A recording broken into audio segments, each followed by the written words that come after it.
When someone takes the decision to learn to speak English fluently, it is known that it will be necessary to invest a good amount of time to do so. However, it is possible that we don't have a clear idea of how long it will take to achieve it. We are accustomed to advertising of companies and academies that teach English to say things such as learning English in just 3 months with our study method, or intensive course to speak fluent English in 6 months, 1 year, or even 2 years. You definitely have to invest time to achieve fluency, but how can you find the time to study when you have a life so full of daily activities? This is exactly what I'm going to explain in this video. After having spent a lot of years trying to learn English through different methods without any success, I had the opportunity to learn some things that allowed me to reach an acceptable level of fluency in English and achieve a specific goal in the language. So, managing the time to learn English is not about creating a detailed schedule of daily activities where you will set specific hours to study grammar, speaking, reading, and all the things that are practiced in English. This is because our life is full of unforeseen events that happen every day, which we cannot avoid doing just because we had to study English.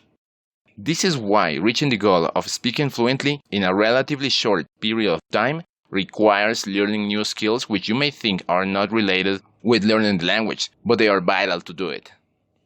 If you really want to learn English, there is something very important that you have to ask to yourself at this time, and it is the following. What is my motivation to learn English? The answer to this question is everything. You have to define the motive, the reason, the purpose for which you are willing to go through this so difficult process of acquiring a second language. Because when your motivation is strong enough, there is always going to be something that will impel you to continue practicing, even when English seems impossible to learn. Your motivation may be the desire to solve your economic problems, the dream of giving a better lifestyle to your family, that car you want to buy so much, the fact of being bilingual, the desire to make new friends who don't speak your native language, maybe you want to impress a beautiful girl, or any other reason that you can think of. But you must find your motive for learning. What moves you? What makes you want to spend the time to study a grammar book without caring how boring it may be? This is where the art of making time to learn English begins, because the first step is to take the time to find your most important reason to do it. Now the question is, how do I find my motivation? This is a difficult question, especially taking into consideration that we are all different, and our motivations can be completely opposite, even with people who we think have many things in common with us. In my case, the way of finding my motivation was through the teachings of professional motivators. I did it by watching their lectures in the videos in YouTube, reading their books, and also listening to audiobooks. More than finding a motivation to do something, it is about learning the ability to self-motivate yourself using these resources. From the people I am sure you can learn a lot to self-motivate, I can mention the speakers Camilo Cruz, Alex Day, Omar Villalobos, and Miguel Ángel Cornejo, among many others that I can mention, but they were the ones who helped me the most at the beginning. Of course, right now I am only mentioning motivators who share their knowledge in Spanish, because at the beginning, when you don't know how to speak English, it doesn't make any sense to watch videos of motivators who speak only in English. That will be possible over time as you get better.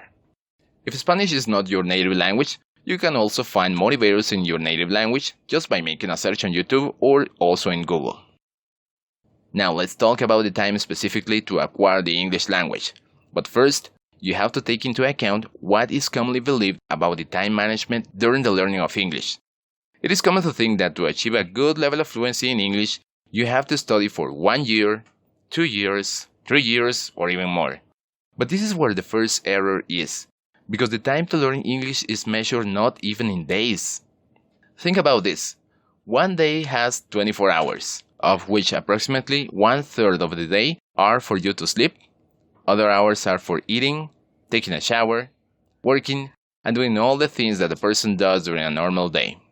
So, someone can only spend a small amount of the time during the day studying English. Having cleared this, we can say that the time to learn to speak English will depend on the number of hours and even minutes dedicated to practice it. Something very important with respect to this is that it is not about following a strict schedule of daily activities where you will devote a specific schedule to study English. Not at all. English is more interesting to learn it if we know how to include it in our daily activities. Remember that a language is about knowing how to communicate our thoughts through the correct order of words and with the correct sounds.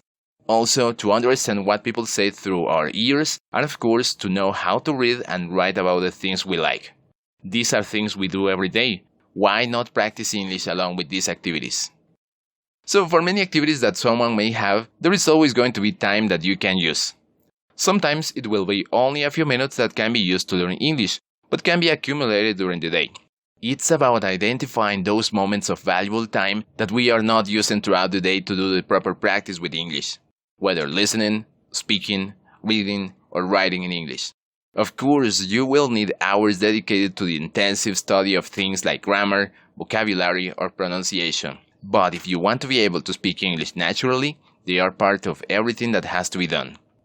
Apart from the intensive study hours that I have just mentioned, the following are moments in which you can take advantage of to acquire English naturally and almost without noticing it. For example, when you go in the car or on the bus, you can listen to an audiobook in English about self-motivation, personal success, or a science fiction story. You learn something new, and at the same time you train your ear. This is another example that may sound funny, but it is real. Many people never go to the bathroom without carrying their phone, either to play a game or check their social networks. So, instead of doing that, while doing what you have to do, you can watch an English class on YouTube or read an ebook in English. Why not? Can you imagine the face of your mom when she hears that you are repeating words in English while you do? Well, you know.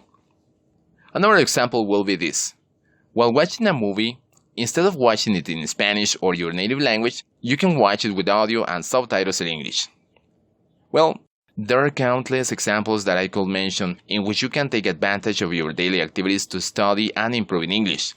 It's about using your imagination to find all those precious minutes that can be found throughout the day, either combining the practice with another activity or by replacing a bad habit that is wasting your time. Almost without realizing it, throughout the day you can accumulate up to 3 hours of effective study. Now you know that the time to learn English is measured in the number of hours and minutes you dedicate to it. It will never be about the dates, months, or years that you have been studying. That alone is self-deception. Finally, I must mention something that is extremely effective when it comes to making time to learn English. I'm talking about learning how to set goals. There are complete books on this subject, and it will not be possible to talk in detail about it in this video. This was something I already talked about in more detail in a previous video of this course, so you can watch it again at any time. Although the great goal is to speak fluently in English, there are a lot of small goals that can be established to achieve that final goal. Those small goals could be to speak English fluently in a job interview, close a sale, talk with a friend, give a presentation, or any other specific scenario like this. It could be also reading a book, learning a song, or anything else. The objective is to divide the final goal into smaller goals that are easier to achieve. This will save you a lot, so you don't have to spend your valuable time studying things that are not going to lead you to get done the small goals that make up the big goal. Don't forget that by knowing where you are going, you will also know how to get there.